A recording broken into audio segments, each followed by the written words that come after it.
সবাইকে ওয়েলকাম। রাত পোহালেই তোমাদের জীবন বিজ্ঞান পরীক্ষা। আর এই জীবন বিজ্ঞান পরীক্ষায় তোমরা কিভাবে আজকের এই দিনটি কাজে লাগাবে সেটা নিয়েই কিন্তু মূলত আজকের ভিডিও। অল্প কিছু সময়ের মধ্যে কিন্তু তোমাদেরকে আমি পুরো মাইন্ডটা সেট করে দেব যে এইটুকু সময়ের মধ্যে জীবন বিজ্ঞানটাকে কিভাবে তুমি আরেকবার রিভাইজ করবে।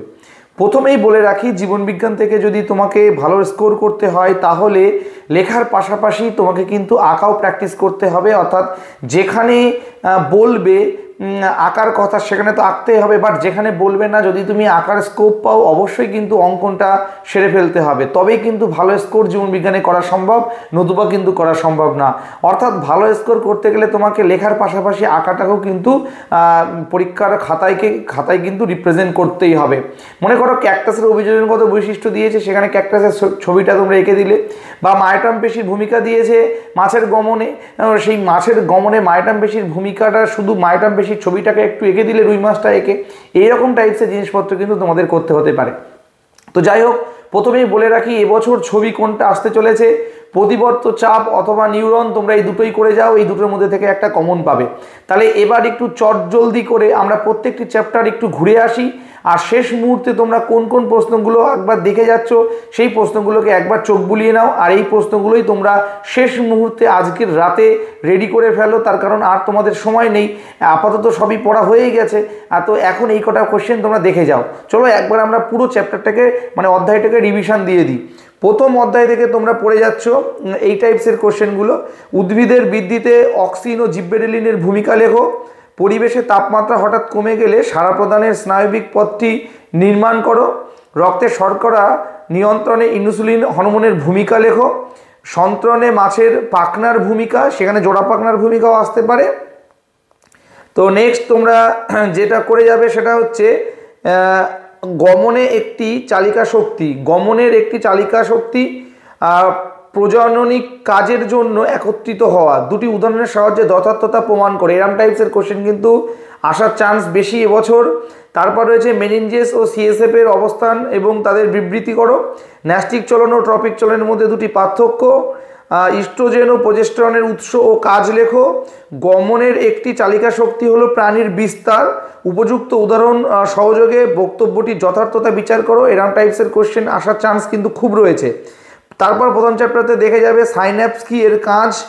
তারপর প্রথম চ্যাপ্টার থেকে তোমরা দেখে যাচ্ছ হরমোনকে ফিডব্যাক নিয়ন্ত্রণ একটি উদাহরণের সাহায্যে সেটাকে বুঝিয়ে দিতে হবে।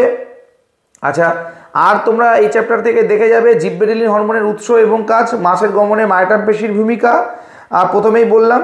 তারপর একটা লাস্ট কোশ্চেন তোমরা এখান থেকে দেখে যাও, সেটা হচ্ছে কোনো একজন মানুষ দূরের জিনিস স্পষ্ট দেখতে পেলেও কাছের জিনিস ভালোভাবে দেখতে পায় না, এরকম সমস্যার কারণ কি, প্রতিকারের কি কি উপায় হতে পারে তোমার অনুমান করছো সেগুলো লিখতে হবে। এরম টাইপসের কোশ্চেন কিন্তু হবে। তোমরা দ্বিতীয় অধ্যায় থেকে দেখে যাচ্ছ ডিএনএ আরএনএর পার্থক্য। তারপর দেখে যাচ্ছ কোষ বিভাজনে মাইক্রোটিউবিউল বা মাইটোকন্ড্রিয়ার ভূমিকা, কোষচক্রের গুরুত্ব। তারপর মিওসিস কোষ বিভাজনের নিচের দুটি তাৎপর্য, একটা হচ্ছে প্রজাতির ক্রোমোজোম সংখ্যা ধ্রুবক রাখা, আর জীবের মধ্যে প্রকরণের উৎপত্তি। তারপর তোমরা পড়ে যাচ্ছ অ্যামিবা ও স্পাইরোগারের অযৌন জনন কোন কোন পদ্ধতিতে সম্পূর্ণ হয়। ওকে, আচ্ছা, তারপর এই সেকেন্ড চ্যাপ্টার থেকে তোমরা আরও কিছু প্রশ্ন দেখে যাচ্ছ, সেটা হচ্ছে মাইটোসিসের সবচেয়ে দীর্ঘস্থায়ী দশায় নিউক্লিয়াসের কি পরিবর্তন ঘটে, কোষচক্রের দশা ও উপদশাগুলি একটি সারণী চিত্রের মাধ্যমে দেখাও। তারপর স্বপরাগযোগ অপেক্ষা ইতর পরাগযোগ উন্নত, এর সাপেক্ষে দুটি কারণ। ওকে, যৌন জনন অযৌন জননের বৈশিষ্ট্য এবং পার্থক্য পড়ে যাচ্ছ। তারপর কোষচক্র নিয়ন্ত্রণ নষ্ট হওয়ার সঙ্গে মানবদেহে ম্যালিগন্যান্ট টিউমার সৃষ্টি হওয়ার কি সম্পর্ক প্রতিষ্ঠা করো। দেখেছো কেমন ঘুরিয়ে পেঁচিয়ে প্রশ্ন, এরকম ঘুরিয়ে পেঁচিয়ে প্রশ্ন কিন্তু আসবে। নেক্সট আছে পাথরকুচির অস্থানিক মূলের সাহায্যে কিভাবে প্রাকৃতিক অঙ্গজ বংশবিস্তার করে তা ব্যাখ্যা করো। ঠিক আছে, তো মোটামুটি এখান থেকে একটা কোশ্চেন তোমরা দেখে যাচ্ছ, একটি আদর্শ ইউক্যারিওটিক ক্রোমোজোমের পরিচ্ছন্ন চিত্র অঙ্কন করো এবং ক্রোমাটিন, সেন্ট্রোমিয়ার, নিউক্লিয়ার অর্গানাইজার এবং টেলোমিয়ার চিহ্নিত করতে হতে পারে। তিনটে ছবি, প্রতিবর্ত চাপ, আর আমাদের তারপরে বললাম হচ্ছে ইউক্যারিওটিক ক্রোমোজোমের পরিচ্ছিন্ন চিত্রটা অঙ্কন করতে হবে। আর তোমাদের আরেকটা বললাম সেটা হচ্ছে নিউরনের চিত্র। এই তিনটে কিন্তু তোমরা এবছর করে যাচ্ছ। ওকে, তারপর চলে আসো থার্ড অধ্যায়। সেখান থেকে তোমরা কি করছো, মটর গাছের বীজ ও ফুল সংক্রান্ত প্রকট ও প্রচ্ছন্ন বৈশিষ্ট্য। তারপর তোমরা করে যাচ্ছ সন্ধ্যা মালতী ফুলে অসম্পূর্ণ প্রকটতা কেন হয়। আচ্ছা, তারপর মটর ফলের দুটি বিপরীতধর্মী বৈশিষ্ট্য, বর্ণান্ধতার কারণ। ঠিক আছে, বাবা মা স্বাভাবিক মেয়ে বা ছেলে বর্ণান্ধতা হয়ে জন্মেছে, কিভাবে সন্তানের মধ্যে যায় এটা। নেক্সট তোমরা যেটা দেখে যাবে এই চ্যাপ্টার থেকে, বংশগতি পরীক্ষায় মেন্ডেলের সাফল্য লাভের দুটি কারণ। আচ্ছা, তারপর তোমরা পড়ে যাবে যে ক্রিস ক্রস উত্তরাধিকার বলতে কি বোঝো, থ্যালাসেমিয়া রোগের লক্ষণ এবং কারণ। ওকে, আর এখান থেকে তোমরা দুটো সূত্র রয়েছে, স্বাধীন সঞ্চয়ের সূত্র, পৃথকী ভবনের সূত্র, এই সূত্র কিন্তু দেখে যাচ্ছ। নেক্সট পরবর্তী চ্যাপ্টার থেকে তোমরা যেটা দেখে যাচ্ছ, অভিযোজন অভিব্যক্তি। তোমরা এখান থেকে দেখছো মানুষের দুটি নিষ্ক্রিয় অঙ্গ, কেন নিষ্ক্রিয় অঙ্গে পরিণত হয়েছে এইটা। পেঁয়াজের শল্কপত্র, ক্যাকটাসের পত্রকণ্ঠ কী ধরনের অভিব্যক্তিকে সূচিত করে তার ব্যাখ্যা করো। চিতাবাঘ ও হাতিকে কি জীবন সংগ্রামে অবতীর্ণ হতে হয় এটি। আর ঘোড়ার বিবর্তনের ইতিহাসে 4টি প্রধান জীবাশ্ম পূর্বপুরুষের নাম পর্যায়ক্রমিকভাবে সাজিয়ে লিখতে হবে। যোগ্যতমের উদ্বর্তন, প্রাকৃতিক নির্বাচনবাদ, সূত্র দুটো দেখে যাচ্ছ। তারপর সমবৃত্তীয় অঙ্গ অভিসারী বিবর্তনের কারণ ব্যাখ্যা করো। এই প্রশ্নটা খুব ইম্পর্টেন্ট প্রশ্ন। সমবৃত্তীয় অঙ্গ অভিসারী বিবর্তনের কারণ ব্যাখ্যা করো। পায়রার বায়ুথলি অভিযোজনগত বৈশিষ্ট্য, শিম্পাঞ্জির খাওয়ার কিভাবে তারা উই পোকা খায় সেইটা। আচ্ছা, এরপর তোমরা এখান থেকে দেখে যাবে মৌ নৃত্যের সাহায্যে মৌমাছির বার্তা আদান প্রদান কীভাবে ঘটে। ওকে, আর একটা প্রশ্ন তোমরা দেখে যাচ্ছ সেটা হচ্ছে বাঘ বিলুপ্তির কারণ। ওকে, আচ্ছা 5 নম্বরের কোশ্চেন তোমরা দেখে যাবে কোনটা, 5 নম্বরের কোশ্চেন তোমরা দেখে যাচ্ছ যোগ্যতমের উদ্বর্তন কিভাবে ঘটে, শিম্পাঞ্জির বিভিন্ন আচরণগত বৈশিষ্ট্য, তার যথার্থতা ব্যাখ্যা।